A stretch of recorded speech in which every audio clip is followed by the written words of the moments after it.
Caros alunos, tudo bem? Aqui a gente está na aula 3. A gente vai agora falar sobre as famílias que eu tinha deixado para a gente conversar, né?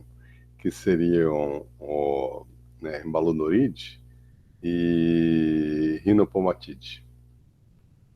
Agora, gente, talvez eles fiquem se perguntando por que será que o professor quer falar exatamente essas duas, né? Se vocês olharem na classificação, elas não estão juntas.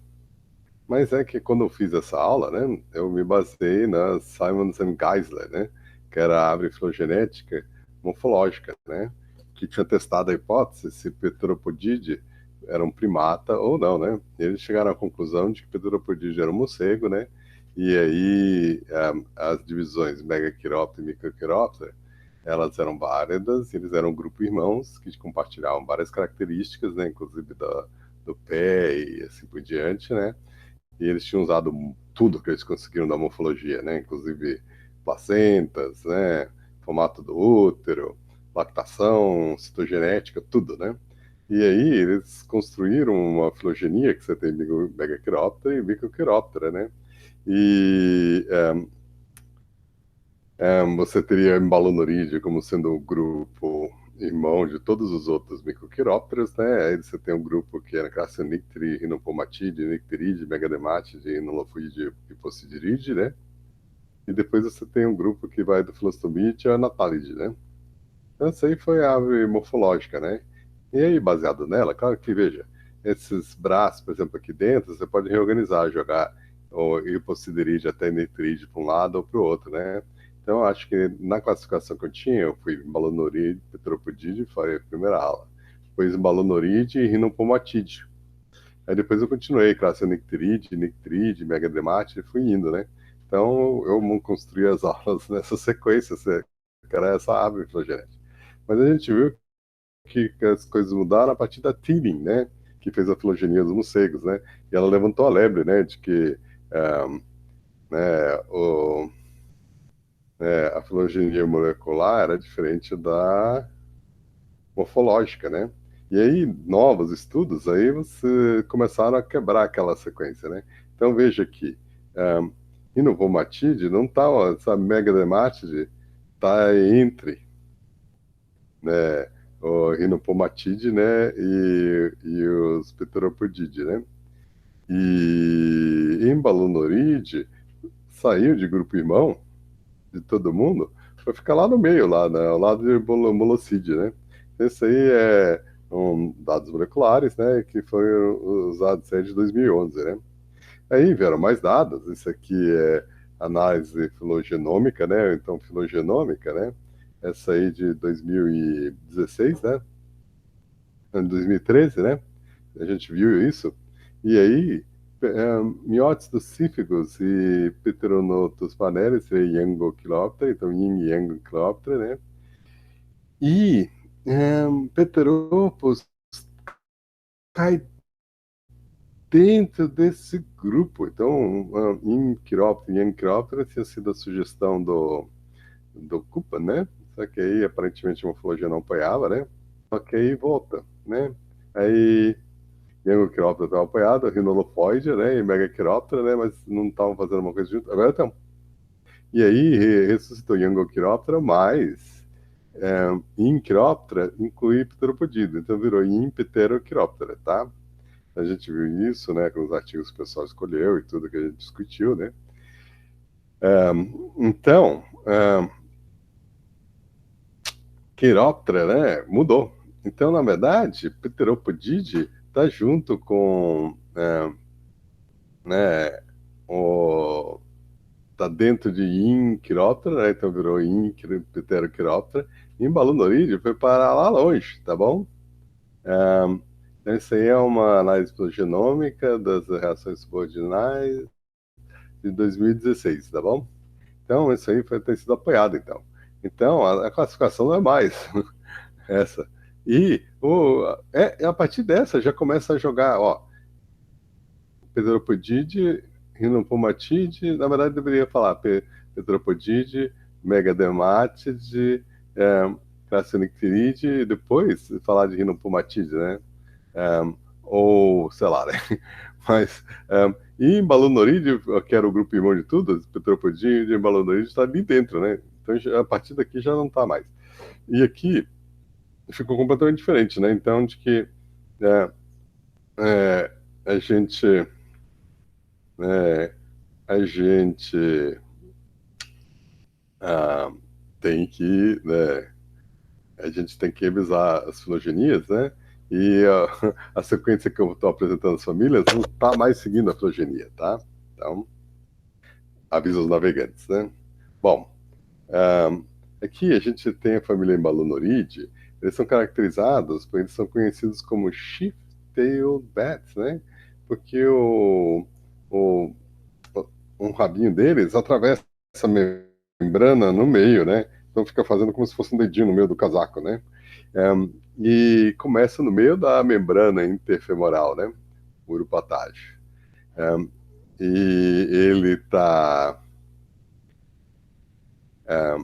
E ele é como se estivesse dentro de uma bainha, né? De pele, né? Que conecta com a membrana da cauda, né? No voo, quando, quando as pernas estão esticadas, a membrana desembaía o rabo,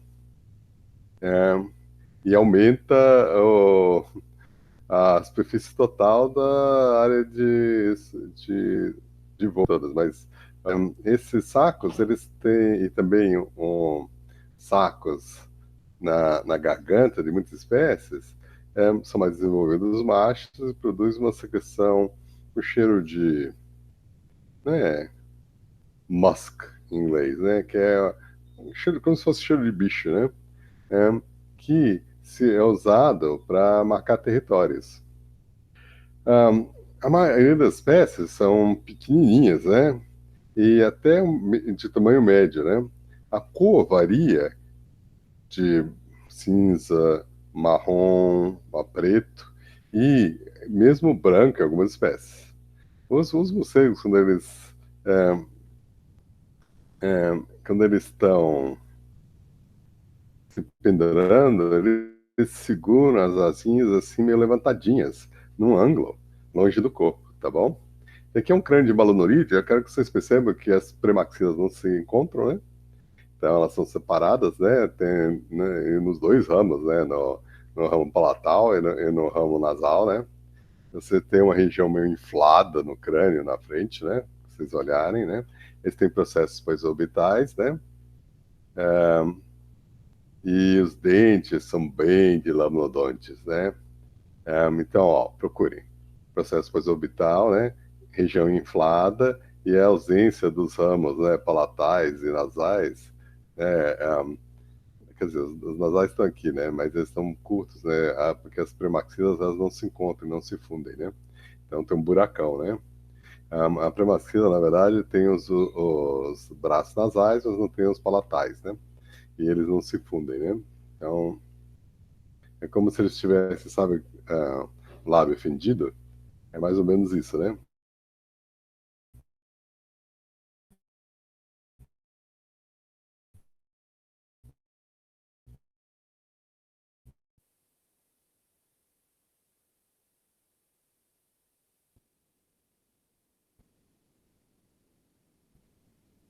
Então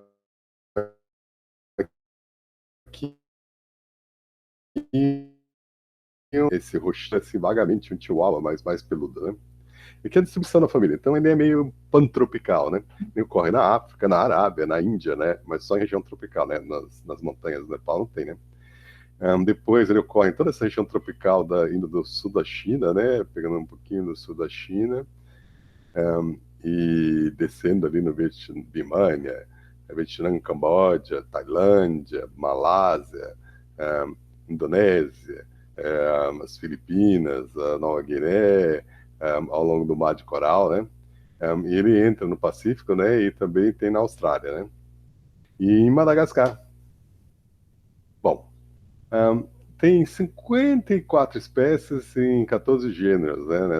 Nessa revisão aqui, né? Um, Eles podem ser encontrados na América do Sul, África, Sudeste Asiático e Austrália, em regiões tropicais e subtropicais. Os nomes, como eu falei, são sac-wing bats, ou seja, ah, morcegos com um saco glandular, né, na asa, ou sheep-tail bats, porque tem uma bainha no rabo, né? Ah, então, eles têm dimorfismo sexual e as fêmeas normalmente são maiores, né? Então, quando você dá pensando, o macho é maior, né? A fêmea é maior. Ah, a maioria dos embaluridos são pequenininhos e eles têm esses rostinhos, né, pontudinhos, né, com orelhinhas espertas, né, que são atraentes, né? Eles não têm folha nasal, né? Ah, a dieta deles é predominantemente insetos que eles pegam no ar, né? Inclusive, eles gostam de ficar embaixo de pontes, por exemplo, e assim que anoitece, eles saem debaixo da ponte e começam a ficar fazendo movimentos aerobáticos, né?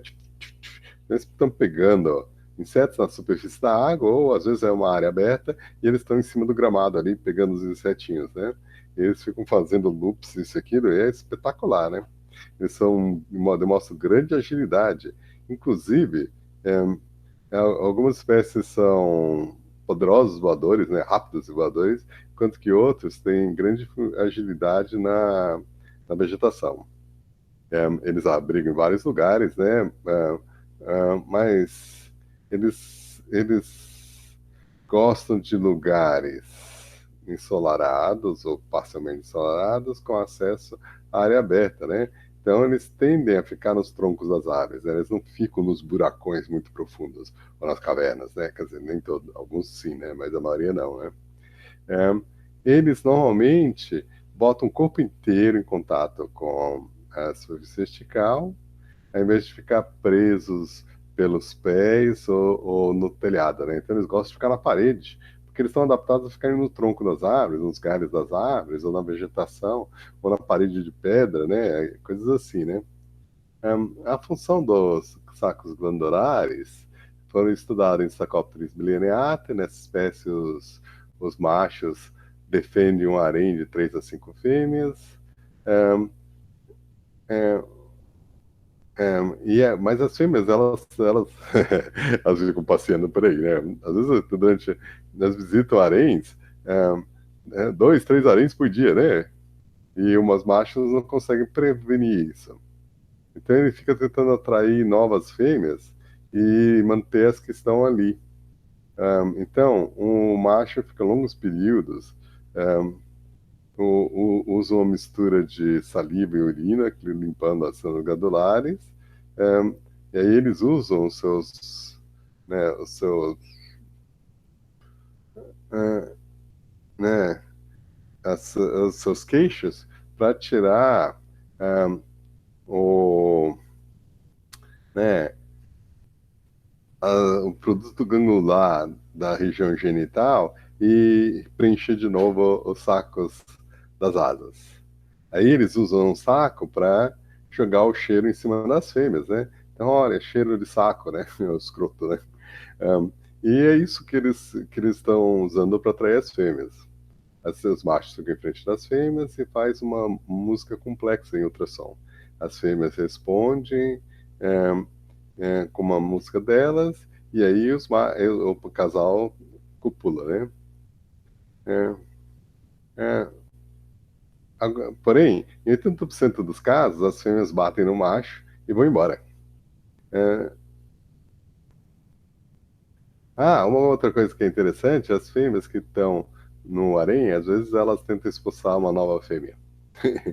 Então, né, as relações são complexas, né? O macho tentando coordenar, tirando o reproduto glandular do escroto dele, passando no saquinho, nos sacos das asas, usando esses saquinhos para espalhar o cheiro em cima das fêmeas. As fêmeas, talvez copulando com os machos, mas 80% das vezes expulsando eles, né? E as fêmeas não querendo deixar as fêmeas de outros bandos se juntar a eles, né? Então deve ser uma maravilha, né? Aqui, várias espécies têm essas linhas brancas nas costas que provavelmente servem para esconder eles quando eles estão no meio da floresta, né? Então, raízes tabulares, eles adoram raízes tabulares, mas é uma parede, né? Eles gostam de parede também. Ou, por exemplo, ao invés de ficarem pendurados aqui, não, eles estão no teto, no sótão, mas eles, ao invés de se pendurarem assim no meio, assim com uma bolinha, não, eles se abrem e aí levantam as asinhas um pouquinho, ó, tá vendo? Então eles estão usando os pezinhos e as garrinhas para se pendurarem, né? Então a postura deles é típica. Esse focinho pontiagudo apontado para o ar, né, torna eles bem típicos. Às vezes eles ficam numa sequência, um monte deles ao longo de um galho, né? Então, isso aí é típico, né? Agora, tem vários gêneros, né? E se vocês olharem a distribuição, um, Balantiopteryx, América Central, Inconictris na Ásia, América Central, Centronictris, ó, América Central. Mas, ó, Coleura, África. Citarops, né? Estão aqui seguindo, né? Um, as Américas, Diclidurus albos, Américas. Embalunura, montículo aqui no Pacífico aqui, no Mar da China, né? Peropteryx aqui, né? Esse Tafozous na África, Tafozous theobald na Ásia, né? Sacopteryx leptura aqui, né? Nas Américas, né? Sacolamus lá na Ásia, né? Sacolamus pel aqui na África, né? Então veja, a distribuição das espécies, tem os gêneros que são da América do Sul, e tem os gêneros que frequentemente tem uma espécie na África e outra na Ásia, que nem Sacolamus pel, né? Ou Tafozous maritanos e Tafozous teobaldi, né? Então, quando, né, talvez eles venham de mais de 50 milhões de anos atrás, os continentes estavam mais próximos, eles eram pantropicais e se espalharam, né? Agora, se a gente. Então, ó, aqui tá os gêneros, eu apresentei eles, dei a data, né? Veja, Peters e Gray, Peters e Thomas, é, Temink Peters, né? Temink, Ligue Geoffroy, né? Então, esses são os pesquisadores que estavam trabalhando no século XIX com os morcegos e foram dando os gêneros, né? Então, a gente vai começar a lista Balantiopteryx. O gênero Balantiopteryx ocorre na América Central e no norte, bem no norte da América do Sul. Eles são bonitinhos, né? Marronzinho, né? Castanhos, né? Com orelhas meio arredondadas, né? Tamanho médio para os embalunorídeos, né? Tem 3 espécies, né? Pelo menos, né?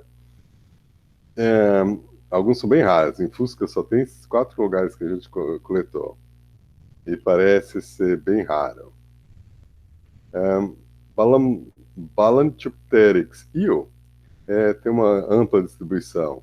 Em boa parte do México, Oaxaca, e Veracruz, até Guatemala e Belize. Né? Então, uma ampla distribuição na América Central. Esse aí perdeu muitos habitats, porque ele é um dos poucos que realmente gosta de cavernas.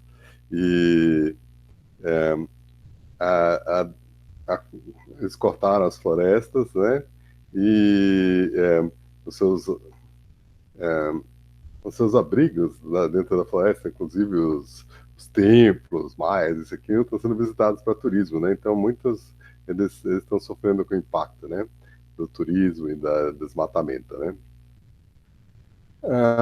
Diclidurus e Piropteryx, aqui no mapa, né, eles têm uma sobreposição, porque um é cor-de-rosa, o outro é azul, aí os dois juntos dão um roxinho, né? Então, veja, a maior parte da área eles estão coexistem, né? Aí tem uma região da África desculpe, do México que eles ocorrem, mas não estão presentes. Tem uma região de Piropteryx que ocorre, mas o Diclidurus não está presente. Inclusive aqui no Espírito Santo, se vocês olharem ali, parece que eles vão até o sul da Bahia, né?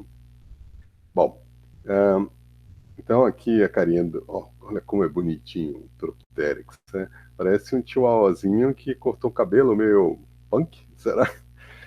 E o rosto bem preto e o cabelo bem castanho, né? Então, lindo. Aí de Kudurus outro, né? Que é branco, né? Então é espetacular, né? eles são conhecidos como morcegos fantasma. E eles têm uma distribuição ampla, como a gente viu, né? É, eles são notáveis pela sua pelagem branca. É, tem umas, né? Dicrodurus albus é o mais bem conhecido, a gente vai falar mais sobre ele, né? De outras espécies, tem Dicrodurus indians, que é poucos espécimes, né, no norte da América do Sul. De Isabela é encontrada uma pequena área no sul da Venezuela, até Guiana e no nordeste do Brasil, o noroeste do Brasil, enquanto que Dicrodurus cutatus é encontrado no nordeste do Brasil, né? Das Guianas e na Venezuela e até o Equador, né? Então são várias espécies, né? Veja que eles têm como se fosse uma glândula aqui na região, né? Aqui da parte de trás, né? Do urupatágio, né? Mas se você encontra um morcego, um balão-dorídeo com pelagem branca, não tenha dúvida que você achou de Equidurus, né? Lembrando que tem um Flostomyia ectopla alba, que também é branco, mas ele ocorre na América Central, né? Tropteryx, né? Esse aí a gente pode encontrar, inclusive aqui no Espírito Santo, né? Mas são morcegos que são conhecidos como cara de cachorro, porque eles têm uma carinha de cachorro e lembram um chihuahua, né? Um cachorro de rosto curto, né? Esse grupo aqui ocorre na América Central e vai até na, na região do México, né? No sul da América do Norte. Tem Propteryx leucoptera, né? América do Sul, Propteryx capleri, do México até o norte da América do Sul. E esses aí são bem distribuídos. E depois tem Trinitatis, né, na região de Trindade e Tobago, né, as Antilhas, né, e o norte da América do Sul. E tem Palidoptera, que é encontrado na Amazônia e é recente. A gente sabe pouco sobre ele, né? Foi descrito em 2010, né? Bom, aqui a gente está vendo, né? Então, mais algumas figuras, né? O Dicrodurus albus, né? né, Northern Ghost Bats, né? Esse aqui é um desenho, aqui é uma foto, né, do Tuttle. Eles têm essa pelagem comprida, sedosa e branca, que pode ser, na verdade, acinzentada em alguns indivíduos, né? Ele ele é maior do que o morcego branco das Honduras e o Ectophila alba, né? Ele não tem uma folha nasal. E eles não têm aqueles sacos típicos de Balonoride nas asas, né?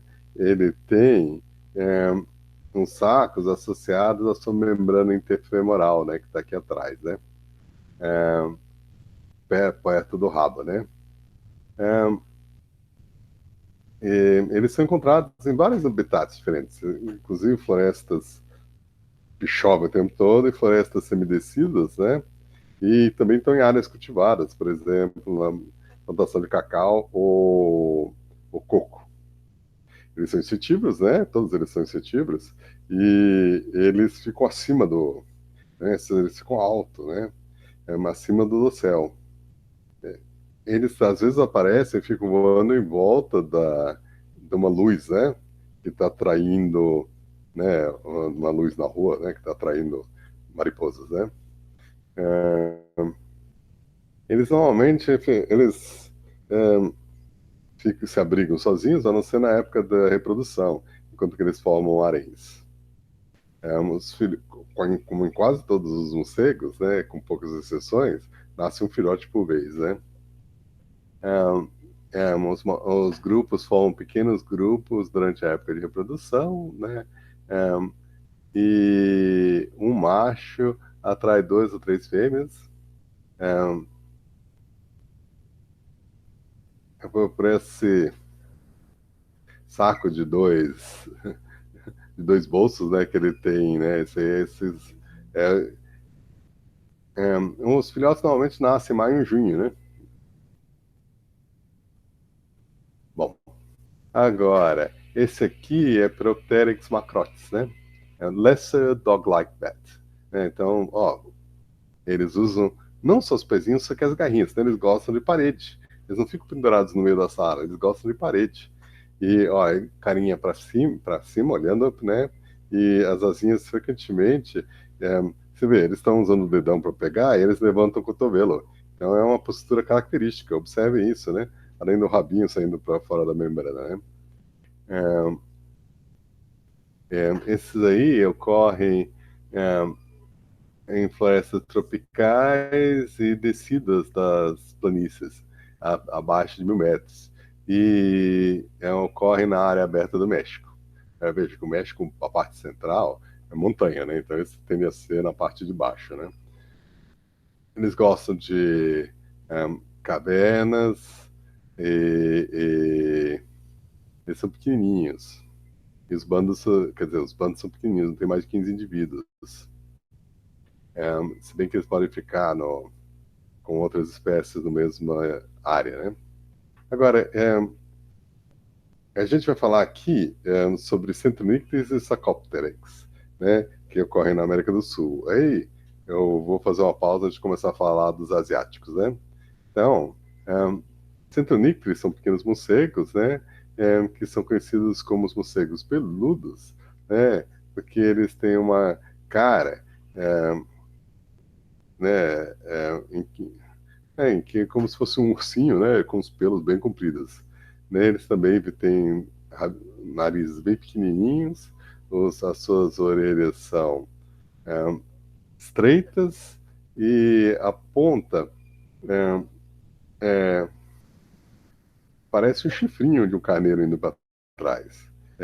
Esses morcegos têm um voo lento que permite eles pegarem insetos por movimentos acrobáticos no ar, né?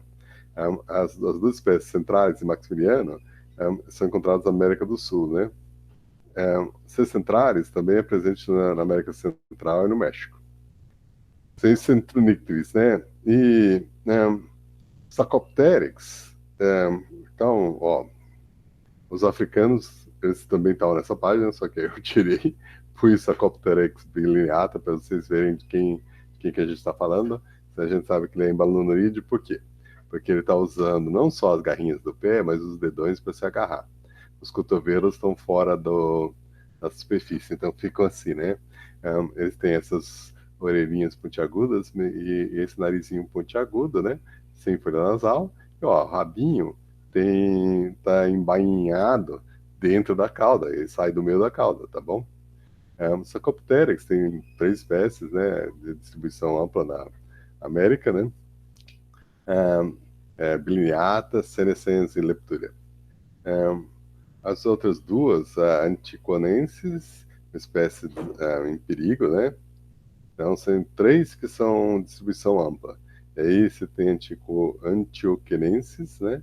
É de uma pequena área da Colômbia e não tem sido observado desde 1996, e Gymnura, que ocorre nas Guianas e no norte do Brasil, mas é rara.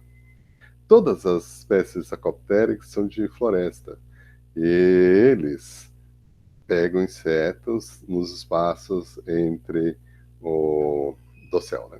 Então, por exemplo, isso aqui tem uma clareira, né? Eles vêm e ficam visitando. Então, eles estão sobre o dossel e entram nas clareiras, tá? Aqui é o Sarcopteryx bilineata, né? Então, olha a postura típica. Olha que lindinho. A postura típica de Melanoide, né? Então, né, se usando as garras do dedão e do pé para se segurar na parede, né? Que pode ser uma raiz de uma árvore, né? A barriguinha fora do chão, né? O narizinho apontado para cima, bem pontudinho, né? É uma coisa linda, né? E eles são marrom escuro a preto, com duas faixas brancas nas costas e uma barriguinha cinza, lindas.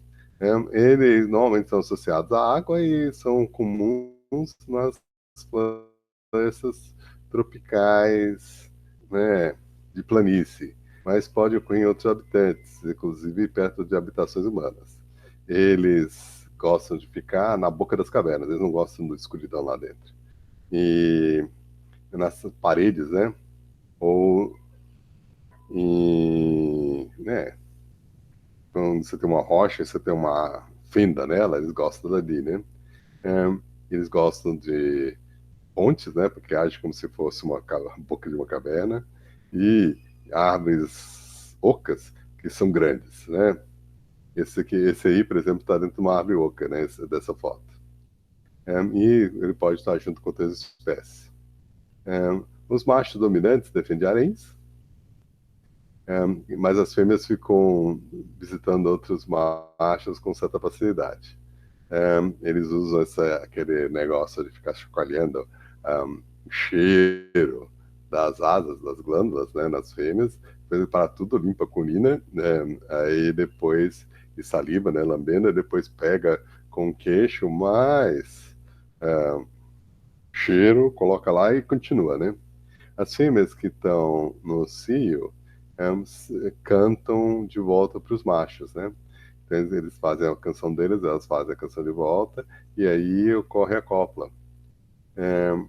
Normalmente ocorre esse período de reprodução no final da época chuvosa, e os filhotes nascem no começo da próxima estação chuvosa, tá bom? É que essa Copteryx leptura, né? Tem uma distribuição parecida, né? Começa no sul do México e vai até a América do Sul. É também encontrado em Trindade e Tobago. Ele é encontrado em uma grande variedade de ambientes, incluindo floresta de planície, floresta sempre chuvosa, e gosta muito de troncos de árvores, né? Veja ele fazendo a postura típica de Malunorídea, né? Ele surge por volta do pôr do sol, então talvez um dos primeiros morcegos a sair, ele fica nas clareiras, pegando insetos em cima. E ele fica fazendo circuitos na mesma. Ele faz o circuito daquela clareira, tuqui, tuqui, tuqui, tuqui, e volta, tuqui, tuqui, tuqui, tuqui, e volta, né? Então ele fica forajando naquela área que ele conhece bem, né? Esse aí, eles são monógamos, eles fazem monogamia, né? Os machos e fêmeas se juntam, ao invés da estrutura poligínica em todas as outras espécies, por exemplo, Sarcopteryx bilineata. Essa espécie é sujeita em proteção ao México, mas em outros lugares é comum e não tem nenhuma grande ameaça, né? Esse aqui, senescens, né? É o Frosted Sackwing Bat, do norte lá da América do Sul, Colômbia, Guianas, Venezuela, Peru, boa parte do Equador e noroeste do Brasil. Aparece em Trindade e Tobago, né? Aquelas ilhas perto ao começo lá do Caribe, mas é perto da Venezuela, né? Eles são parecidos com S. bilineata, mas eles são mais manchados, tem uma aparência mais prateada. As orelhas, né, vão para trás e parece que tem um ganchinho, né, como se fosse, né, bem para trás. O rostinho dele é curto e preto, né? Esse esse aqui também gosta de clareiras com riachos. E eles gostam de pegar insetos em áreas abertas e na borda da floresta, nos vários níveis, baixo e alto. E eles gostam de luzes artificiais. Eles gostam de ficar, né, em pequenos grupos de machos e fêmeas, de 12 a 15 indivíduos, né? E eles gostam de, né, rachaduras em pedra ou nas aves, né? Essa espécie é, no geral, bem comum, mas Claro que se você rapar toda a floresta, você vai afetar eles, né? Bom, esse aqui, viu? Esse aqui era o mapa, e aqui a gente viu Centronicteris e Sacopteryx, né? Agora a gente vai falar sobre Coleura, da África aqui, Embalonura, aqui dessa região aqui das ilhas do Bornéu, da Indonésia e da região da Nova Guiné e Filipinas, né? E seria o mar da China aqui, né? E aqui o mar de coral, né? E Parêmbula, né? Parêmbula é de Madagascar, tá bom? Eu costumava fazer parte em Balonura, mas aí virou Parembalonura, né? Então, aí foi restrito a Madagascar, mas a gente vai entrar em detalhes daqui a pouquinho. Então, vou fazer uma pausa para a gente ver se gravou direitinho, tá bom?